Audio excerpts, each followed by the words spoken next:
사건의 이면을 읽고 뉴스의 맥을 짚는 방송 시사인 팟캐스트 경제인싸 시작하도록 하겠습니다. 안녕하십니까. 저는 시사인 팟캐스트 경제인싸 진행을 맡은 시사인 독자 대표 최광기입니다. 오늘 팟캐스트 첫 방송인데요. 시사인의 경제팀들 전직, 현직 다 모아서 경제 이모저모를 콕콕콕콕 찝어서 소개해드리도록 하겠습니다. 오늘 함께해 주신 분들 인사드릴 텐데요. 먼저 시사인 대표 경제팀 이종태 팀장님 나오셨습니다. 안녕하십니까? 네. 언제나 들었죠. 처음 목소리. 네. 뭔가 다시 조금 더 길게 해주시면 안 되겠습니까? 기괴하게 들리십니까? 네. 수고하십니다. 이거 좀. 열심히 하겠습니다. 예, 알겠습니다. 네. 전직 경제팀 최영석 기자 함께해 주셨습니다. 네, 이종태 선배식으로 얼마나 고생이 많으십니까? 시사인 차영석 기자입니다. 참 개그 욕심 많아요, 우리 차영석 기자. 네. 예전에 그 경제팀장도 있었다고 넌지시 저한테 짧게 했습니다. 경력을 얘기해도 왜 짧게 하신 것 같아요? 아무튼 짧게 했습니다. 네, 그렇죠. 뭐라고 얘기할 수 없지만 네, 다 짐작이 돼요. 저는 네. 굉장히 길게 했습니다. 그래요. 네. 지금도 하고 있고. 예. 참 도찐개지. 네. 옆에서 살살 웃고 있는 경제팀에서 노동 문제를 주로 맡아서 쓰고 있는 전혜원 기자 나왔습니다. 네, 안녕하세요. 시사인 전혜연입니다. 굉장히 저런 선배들 밑에서 힘든가 봐요. 목소리가 기운도 하나도 없고. 네. 저런 선배들 괴롭지 않아요? 네? 어때요? 네, 잘 가르쳐 주시고. 네, 전혀 영혼이 없는 얘기예요. 뭘 가르치는지 뭘 배우는지. 네. 오늘도 많이 갈궜거든요. 그래요. 네. 그러니 같이 지금 자리 배치가 잘못됐네요. 이종태 선배하고 이렇게 마주보고 있으니 말할 맛이 나겠어요 지금. 진짜 방송이 참 어렵겠어요. 그러나 어쩌겠습니까. 경제는 쭉 진행되고 있습니다. 자. 시사인이 골라주는 경제 뉴스 픽 듣는 분들과 함께 생각해봤으면 하는 경제 뉴스를 정해보겠습니다. 최근 대법원에서 일할 수 있는 나이에 대한 판결이 있었다고 하는데요. 차영석 기자가 좀 브리핑을 해주시겠어요? 전직 기자가? 둘이 사이도 안 좋으니까? 전직 기자는 아니고 지금도 기자인데 경제팀을 떠난 차영석입니다. 네.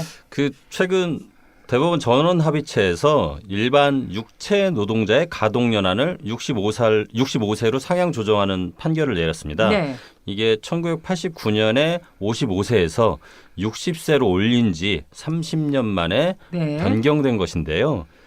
이게 좀 약간 스토리를 좀 얘기를 하면 2015년 8월 달에 한 수영장에서 이제 4세의 그 어린이가 이제 사망하는 사고가 발생합니다. 그래서 가족이 그 수영장 운영 업체를 상대로 이제 손해배상 청구 소송을 냈는데 1심하고 2심에서는 이 아이가 자랐을 경우에 몇 살까지 이제 손해배상을 하려면 손해배상액을 이제 책정을 해야 되는데 그래서 기준을 60세까지 일할 수 있는 것으로 그렇게 판결을 내렸던 거죠.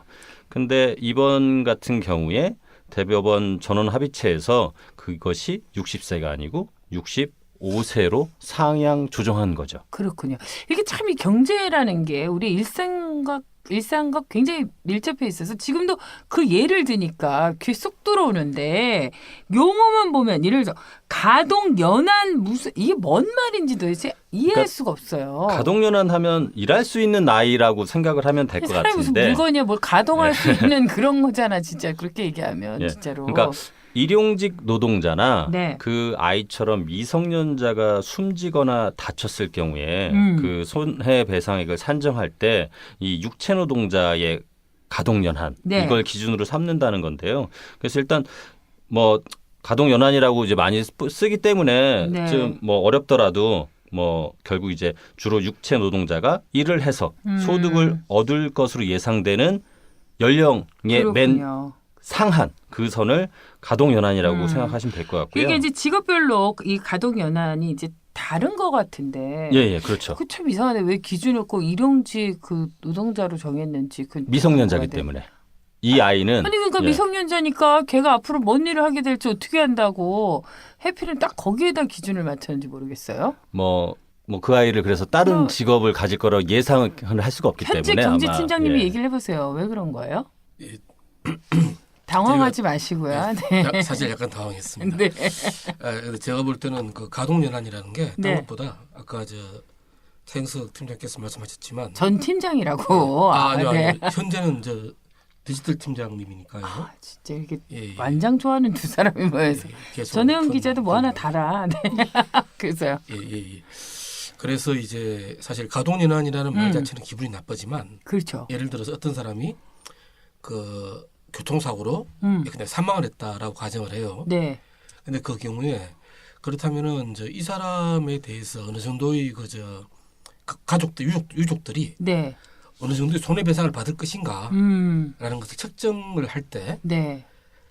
이 양반이 그 이후로 더 살았으면 가능했을 소득을 대충 이제 계산을 하는 거죠. 그게 가장 기본적인 그 기준으로 잡는 거군요. 이제 몸을 이용해서 일할 수 있는 것으로. 예, 그렇습니다. 그렇군요. 그러니까 말하자면 이 특별한 기술 없이 네. 할 수 있는 일을 찾아서 소득을 계산하다 보니까 그렇게 한 것이 아닌가라고 그렇군요. 짐작이 됩니다. 네. 그러니까 가동연한도 있는데요. 네. 이건 아마 기사 보신 분들은 알겠는데 일실수입이라는 용어도 있어요. 이게 뭐냐면 아까 얘기한 것처럼 네. 사고가 없었다면 네. 그 사람이 벌었을 것으로 추정되는 수입. 그러니까 사고 없었으면 이 사람 돈 얼마나 벌었어? 이게 일실수입이라는 용어로 표현되는 거예요. 네. 그러니까 뭐 가동연한, 일실수입 뭐 이런 용어 때문에 좀 어려워하실 거 없이 예. 그러니까 그 사람이 다치거나 아니면 숨지지 않았으면 몇 세까지 일을 했을 것 같고 그러면은 그 사람이 얼마 정도를 벌었을 거니까 손해배상은 몇 살을 기준으로 해서 줄 것인가. 뭐 이거에 대한 결국 그 판결이었다는 거죠. 그렇군요. 이번에는. 그 우리가 이제 배웠으니까 좀 활용을 해보면 이제 그 기존 육체 노동자의 가동 연한이 또 이렇게 많이 변화했다는 게 오늘 이제 뭐 핵심 아닐까요? 그렇죠. 예. 그러니까 평균 수명이나 은퇴 연령 이런 사회 경제적 조건이 이제 달라졌다는 의미인데 네. 예를 들어서 아까 그 잠깐 그 다양한 직종 뭐 가동 연한들을 대법원에서 판단했는데 가령 뭐 프로야구 투수 같은 경우는 40세. 아. 그리고 소설가 같은 경우는 65세. 미용사는 55세. 더하던데 우리 동네 미용사는. 예, 근데 법적으로는 이렇고요. 직장인들 같은 경우는 네. 회사가 정한 정년. 아, 정년. 예, 회사가 정한 정년이고 그 의사는 65세로 했는데 변호사나 법무사는 어떻게 될 것 같으세요? 그분들 또 이렇게 동네에서 보면 굉장히 늦게까지 일하시지만 70세 넘지 않습니까? 70세입니다. 예. 그래요? 예, 그러니까 좀 같은 법적이라 그런지 되게 후하게 쳐준 것 같아요. 그러니까, 의사는 65세인데 또 신기하네. 예, 그렇고요. 그래서 지금 이 육체 노동자 가동 연한이 아까 얘기한 것처럼 1956년 그때 판결에서는 만 55세였는데 네. 그때는 사실 평균 수명이 남녀가 대체로 한 51세, 53세 뭐 이 정도였어요. 그러다가 89년에 60세로 이제 바뀌었고 그러니까 대법원 판결에서 이때만 해도 남성 평균 수명이 67세, 여성이 75세일 때인데 그렇죠. 그게 지금 2019년 거의 30년 만에 만 65세로 바뀐 거죠. 그렇군요. 이번 판결로 이제 뭐 당장 바뀌는 것들도 있나요? 일단은 대표적인 게 자동차 보험료는 아마 인상이 될 거예요. 물론 이제 그 지금 현재 보험금을 지급하는 기준, 그러니까 그 가동 연한이 60세로 돼 있거든요. 그래서 이거를 이제 표준 약관 개정을 해야 되긴 하는데 네. 이걸 65세로 수정을 하고 그렇게 만약 개정이 되면 이 자동차 보험료가 한 1.2%포인트 이상 인상할 가능성이 있다고 보험개발원이 분석하고 있으니까. 예, 그러니까 피해자가 수령할 손해배상금이 커지니까 아, 예, 그렇죠. 보험사를 그만큼 많은 돈을 줘야 되고 네. 그렇기 때문에 보험료를 올려야 되는 거죠. 이해는 됩니다만 좀 짜증은 나네요. 안 그래도 보험료 비싼데. 네. 그렇군요. 이 가동연한이 어떻게 판결이 되느냐에 따라서 우리 일상에서도 이렇게 그 금방 적용이 되고 실제로 이렇게 반영이 되니까 그것도 좀 잘 꼼꼼하게 살펴보면 좋을 것 같습니다. 근데 아까 이제 그 직장인 같은 경우는 정년 이야기를 했잖아요. 네네. 우리나라 지금 정년이 저는 뭐 정년을 구애받지 않고 하는 직업이라 그러는데 지금 몇 살이죠? 지금 60세 사업장 규모로 적용되는 건 다르긴 하지만 법정 정년은 60세로 지금 됐죠. 그래요. 네. 다른 나라는 어떤가요, 정년이? 이게 그러니까 나라마다 좀 다른데 네. 가령 미국 같은 경우는 1978년 2000년까지 정년이 70세였다가 그 86년에 정년제를 폐지했어요. 근데 그러니까 이유는 정년이 없군요. 거기는. 근데 거긴 워낙 회고도 자유롭긴 한데 네. 그 정년을 두는 게 나이에 따른 차별이라는 이유로 폐지를 했고 영국도 폐지를 했는데 그 전에 폐지하기 전에는 정년이 65세였고 독일이 65세였는데 지금 2029년까지 67세로 연장할 예정이고 네. 일본 같은 경우는 60세 이상으로 의무화가 돼 있는데 그 계속 고용하는 뭐 노력 의무 연령이라고 그건 네, 65세예요. 네. 그러니까 사실상 일본 같은 경우 정년이 65세이죠. 그러니까 한국이 지금 다른 지금 나라보다 국가에 5년 비해 이상 좀 낮은 네, 편이죠. 낮은 거네요. 네. 사실 우리 이게 고령화 사회, 초고령화 사회라고 하는데 정년이 그거에 미치지 못하고 너무 낮은 건 아닌가 이런 생각이 좀 그러니까 드네요. 지금 대법원에서 가동 연한을 상향했다고 해서 바로 이제 정년이 연장되는 건 아니고요. 근데 네. 이제 어쨌든 저렇게 판결을 하면서 다른 그러니까 정년 연장이라든가 얼마 전에 그 보건복지부 장관이 그 노인 연령 기준을 65세에서 70세로 올리는 거에 대해서 한번 논의를 한번 해보자 뭐 이런 얘기도 했는데 아마 그런 논의들을 좀 촉발할 개연성들은 좀 있고 그리고 아마 이 고령 사회에서는 사실 이제 앞으로 정년이라든가 아까 그 가동연한처럼 노인 네. 연령 상향 문제 이런 것들이 앞으로 계속 좀 그 각각의 서로 이해관계들이 조금씩 다르기 때문에 사회적 논의로 합의를 해야 되는 게 이게 좀 필요할 것 같습니다. 그렇군요. 이게 사실 좀 이제 약간 골치 아픈 측면이 있는 게 네. 한국 같은 경우에는 굉장히 연공급 그러니까 나이를 먹을수록 네. 자동적으로 더 많은 돈을 받게 됩니다. 그렇죠. 예.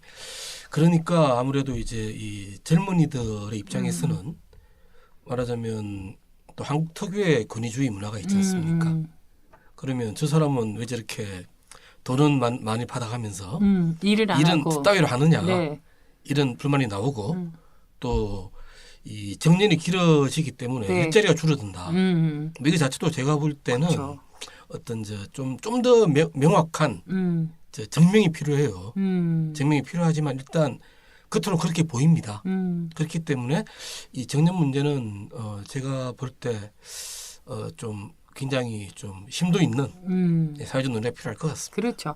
이게 지금 보니까 이 정년과 노년에 이렇게 근접할수록 우리가 참 할 말이 많고 얘기를 많이 하는데 전혜영 기자는 아주 조용히 내 얘기 아닌 것 같이 먼 것 같죠? 곧 다가와요. 나도 이렇게 나이 빨리 먹을 줄 몰랐어요. 아마 제가 하도 갈구니까 네? 저한테 불만이 많을 거예요. 아까 그 자기가 그 얘기했대 알면서 아는 사람이 그렇게 얘기하냐 뭐 이런 거 아니에요 혹시 속으로? 어떻게 생각하세요 정년? 네? 이정도 선배가 몇 살까지 일했으면 좋겠어요? 당장 내일까지? 지금 나가면 좋을 겁니다. 말을 해 말을. 아 나 진짜 어려운 얘기를 얘기네. 못 하고 있어요. 그래요. 근데 혹시 소드 크레바스 이런 얘기 들어보셨어요? 소드 크레바스?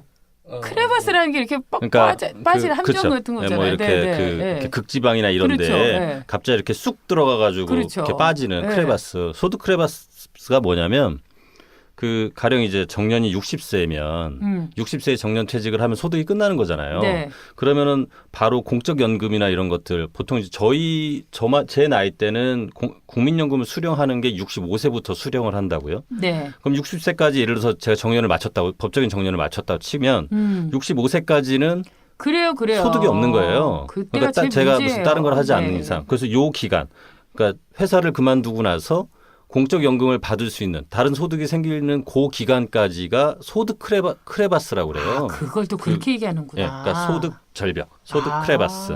근데 이제 지금 그 기간들이 사실 우리 같은 경우는 법적인 정년은 50이라고 해놓긴 하지만 네. 체감하기에는 직종마다 다르긴 하지만 예를 들어서 대기업에서는 50세 50세 넘어서 예를 들어서 다니기 쉽지 않다. 나 같은 프리랜서는 겨울마다 크레바스야. 소득 크레바스가 돼. 그러니까 실제로 이렇게 일할 수 있는 나이를 언제까지 잡을 것인가. 그렇죠. 그리고 정년을 언제까지 잡을 것인가. 그러면 연금 수령은 몇 살부터 하게 할 것인가. 그렇죠. 그게 결국에는 노인 연령을 어떻게 잡느냐에 따라서 연금 수령일 그 나이가 분명히 달라질 거거든요. 그러니까 이런 논의들이 가령 정말로 좀 전혀 그러니까 어린 세대들은 관심이 없을 수도 있고 혹은 그것 자체가 나한테 오히려 불리하게 작용하지 않을까 이렇게 생각할 수도 있고 이게 연령이 좀 점점점 올라갈수록 바로 현실적인 문제로 다가오기 때문에 그렇죠. 이해관계들이 서로 약간 다르게 느낄 수 있다고요. 그래서 그러니까. 그런 논의들이 이제 좀 시작돼야 하지 않을까. 이번 판결은 사실 그래서 사회 문제이기도 하지만 이게 네. 개인들의 경제 생활에도 미치는 바들이 그런 그렇죠. 논의에서 자기는 어떤 입장에 서야 될까 이런 생각들을 한번 하게 만드는 그런 게 아니었나 싶습니다. 아니, 그러니까 우리가 무슨 경제나 사회복지 뭐 이런 거 할 때 요람에서 무덤까지 이런 얘기를 하는 것처럼 개개인의 어떤 생애 주기를 고려해서 태어나서부터 정말 죽을 때까지 어떤 이런 것들에 대한 보장이라든지 이런 그게 돼야지 기본적인 안전을 유지하면서 품위를 유지하면서 살 수 있지 않나 이런 생각이 들고 그래야지 저도 아동수당 이런 데 관심을 가질 텐데 당장 그건 별 관심이 없고 노인수당밖에 관심이 없으니 진짜 우리 앞으로 좀 폭넓게 사고하면 좋을 것 같아요. 이종태 팀장님 뭐 할 말이 있으신 것 같은데. 예. 사회적 논의도 아주 중요하지만 네. 그와 동시에 그 다른 계층을 생각을 해야 됩니다. 그러니까요. 제가 볼 때 예를 들어서 그 지금처럼 이 연공급 이 강한 이런 말하면 저도 손해인데 네. 그런 생각을 버리라면서요. 제가 솔직히 지금. 전현보다 네. 뭐가 잘났다고 더 많은 돈을 받겠습니까? 뭐 이제 와서 여기서 반성문을 쓰는 분위기예요 지금. 네. 근데 그 예를 들어서 정년을 조정하고 싶다면은 제가 볼 땐 예를 들어서 연공급의 조정도 이야기를 해야 되는 거죠. 어떤 그런 식으로 좀 다른 계층 또 다른 사람들을 네. 이해를 하고 배려해야지 어떤 이 사회적으로 복지 제도도 네. 이제 제대로 강화될 수 있다고 생각합니다. 그렇습니다. 오늘 이 노인 연령과 관련해서 또 먼저 아까 가동 가동연한 예. 이런 것들 이런 그 개념들을 배우면서 우리 사회가 직면한 문제들을 조금 더 그 속속들이 따져봤는데 이건 좀 앞으로도 긴 논의가 필요하기 때문에 여러 시간을 두고 좀 깊이 있게 얘기해봤으면 좋겠습니다. 그러나 하여간 우리 이종태 부장님 얘기한 것처럼 전 계층을 좀 아우르면서 배려하는 차원에서 이 문제도 다각적으로 좀 접근하면 좋을 것 같습니다. 좀 전에 굉장히 기분 나빴던 게 네. 제가 전혜원 씨한테 내가 전혜원 씨보다 뭐가 더 잘났다고 더 많은 돈을 받느냐 네. 라고 굉장히 머리를 강하게 고개를 끄덕끄덕 뭔가 이렇게 수습을 하려고 그러면 자꾸 새로운 논란이 시작되는 시사인 경제팀 니네들끼리 알아서 해결하세요. 네. 안녕하십니까. 주간지 시사인 이종태 기자입니다. 시사인에서 팟캐스트를 시작했습니다. 복잡한 뉴스의 맥을 짚어드리겠습니다. 시사인에서 팟캐스트를 하기로 한 건 주간지 시사인을 좀 더 잘 만들기 위해서입니다. 시사인 독자와 좀 더 공감하고 좀 더 소통하기 위해서입니다. 한국에 꼭 필요한 독립언론 시사 주간지를 제대로 만들고 싶습니다. 시사인 팟캐스트를 듣고 시사인 정기 구독을 신청하시는 분들에게는 작은 선물을 드리겠습니다. 전화번호는 서울 02-3700-3203 3700-3203번입니다. 팟캐스트 듣고 정기 구독 신청한다고 말씀해 주세요. 고맙습니다.